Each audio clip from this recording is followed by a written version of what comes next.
A one, a two, a one, two, three. Hi, it's Lou Katz from Hound Radio, and I'm guessing you know this music. You're gonna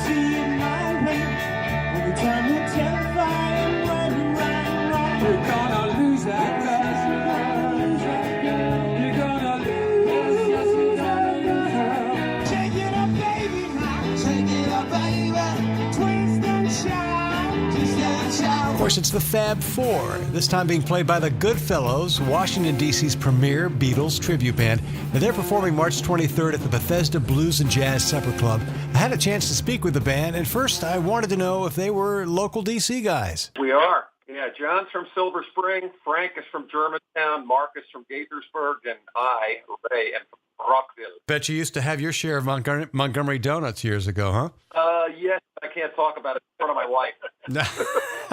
All right, let's start off the round of questioning. First of all, how long has the band been around, and how did you come up with the name? Configuration of the band has been together since 2012. June of 2012. All right, now how about the name? The name Goodfellas came out of it first to start with was like my favorite movie. And secondly, it was the kind of thing where we could wear Beatles suits but not have to look like Beatles and still get away with wearing suits. So by design, being a Beatles tribute band, you decided not to do the look-alike route. Yeah, we would have a problem with that. Yeah, based on what they we were look 20 like. years old and we're not. Yeah, there'd be a little problem with 260-pound George Harrison. You got to know your lane. Oh, jeez. But what we do is, I guess you could say we go halfway. We wear Beatle boots. We wear the black slacks. We've got the Chesterfield Ed Sullivan jackets. We bought those in Liverpool. We've got the Shea Stadium tan jacket. We got those in Liverpool as well. Got the Vox amps. Got the Vox We've amplifiers. got most of the instruments except for one guitar. Yeah, Beatle inspired. Very Beatle inspired. Right. Did Ringo use was it a Ludwig set? Yes, it is. Yeah. And I'll tell you a secret if you promise not to tell anybody. Well, there's nobody listening to this, so don't worry about it. All right, so You want to know a secret? mine's actually a pearl kit that I rewrapped to make it look like Ringo's kit. Oh, cool. You got the original Black Oyster Pearl wrap. Wrapped his drums and that stuff.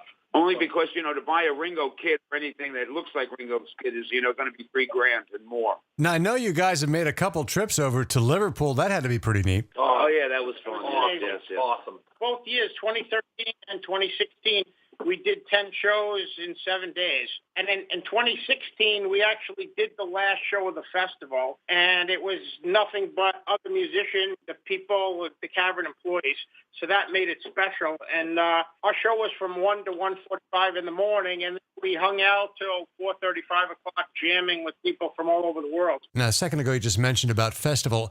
Technically, it's the International Beatle Week, as I understand. Do they do this like every year? Yeah. Yeah, they've been doing this for over 35 years now. It's always at the end of August. It's the week just before Labor Day. Yes, they're called the British Bank Holiday. Yeah, the bank holiday. They have a bank holiday there, too. Yeah. Now, I'm assuming, guys, that you're not the only Beatles tribute band at the event, right? Oh, no. No. 60 or 70 Yeah, bands. 60 or 70 bands and literally all over the world. And the one that really surprised us was one from Thailand, a bunch of 20-somethings. They were phenomenal, and they couldn't speak a word of English. Yeah, and they sing perfectly. And it really is the true international flavor of the festival and just how far that music spreads to everybody. Had bands from Australia, from Sweden, from Japan, right? Yeah. Very international. Cool. Now, for the folks who have never been to the Beatles dance party, tell us what a Goodfellas show is all about. We try to replicate the Beatles' music as best we can, but we add a certain, what would you call it, panache? Call it panache. Is it panache? Yeah. Yeah, we Enthusiasm. enthusiasm. Yeah, like that. Yeah. But Lou, it's going to be primarily about 99%. It's going to be from about 1963 to 1965 is where we're focusing 99% of the music, and be able to focus on those early albums and the covers and the great hits that's through that period. Do you ever delve into any one of the single Beatles libraries, like a Lennon song, a McCartney song, or something like that? We have, not for this particular show, but there's times where we'll do a Traveling Wilburys song or a Ringo song. But for the most part, we're still diving into these early songs and having fun doing those. There's so many of them. But for this particular show, we're staying on the Beatles catalog. What made you put together a Beatles tribute band? Were you guys in a separate band, or was this band known as something else, and then it went towards the Beatles and into eventually a Beatles tribute band? The way that this came about was a friend of mine who used to work at IBM went over to the CIA, called me one day. He was a guitar buddy of mine, and he said, "Hey, why don't we put a Craigslist ad out there for a drummer and a bass player?" And so, that was just to do some light jamming. And so we got a bunch of guys in a room together, and there were some ins, there were some outs, but then eventually we suddenly realized that the songs that people were suggesting in the room at these jams were Beatles songs. And one day we just kind of looked at each other and said, "Are we a Beatle band or what?" And so we were. I actually am. This is Frank. I'm the newest member, and I've been in the band. It'll be 7 years coming up in the fall. And actually, it's 7 years now. It's actually 8. Yeah. And I answered that on Craigslist for a Beatles, and when I got there, it wasn't a Beatles band. It wasn't totally a Beatles band. So Goodfellas 2.0. All Beatles all the time. All right. Well, I have to ask you guys individually, and I guess I'll start with you, John. Your favorite Beatles song? That's easy for me, although it took me years to figure it out.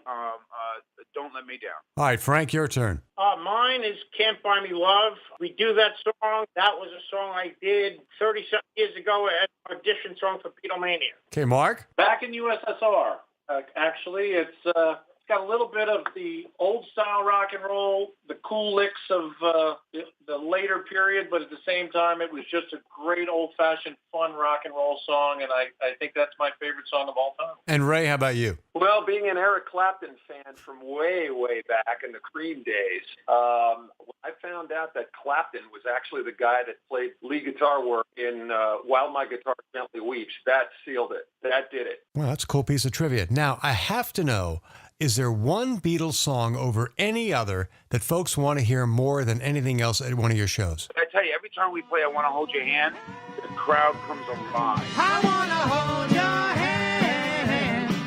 I wanna hold your hand. But that's not the number one requested song. Yeah, it kind of varies on the rooms a little bit. There's a lot of times that people will ask for, Hey Jude is still one of those super big songs. The catalog's pretty vast, so we didn't get to everything yet. Yeah. Well, look, you guys are still young. You got plenty of time. Oh, I like how you're thinking. Yeah.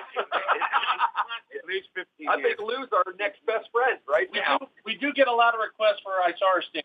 That's one that I don't want to tip in our hand. That may be one you might hear if you're there on the 23rd. Well, guys, it's been great talking to you, and I wish you a lot of success, not only at the show at Bethesda, but wherever else you're traveling and going. Thank you, Lou. We hope we get a chance to see you, and thank you in person for doing it. Yeah. And just a reminder, there are 2 ways you can get tickets. First, you can go to bethesdabluesjazz.com. That's bethesdabluesjazz.com to get your tickets to see the Goodfellas. The show, again, is March 23rd, 8 p.m. And the other way you can get tickets is win them through Hound Radio. And that's really simple. Just go to houndradio.com and enroll in Drool School. For everybody at Hound Radio, I'm Lou Katz. Thanks for listening. Hound Radio.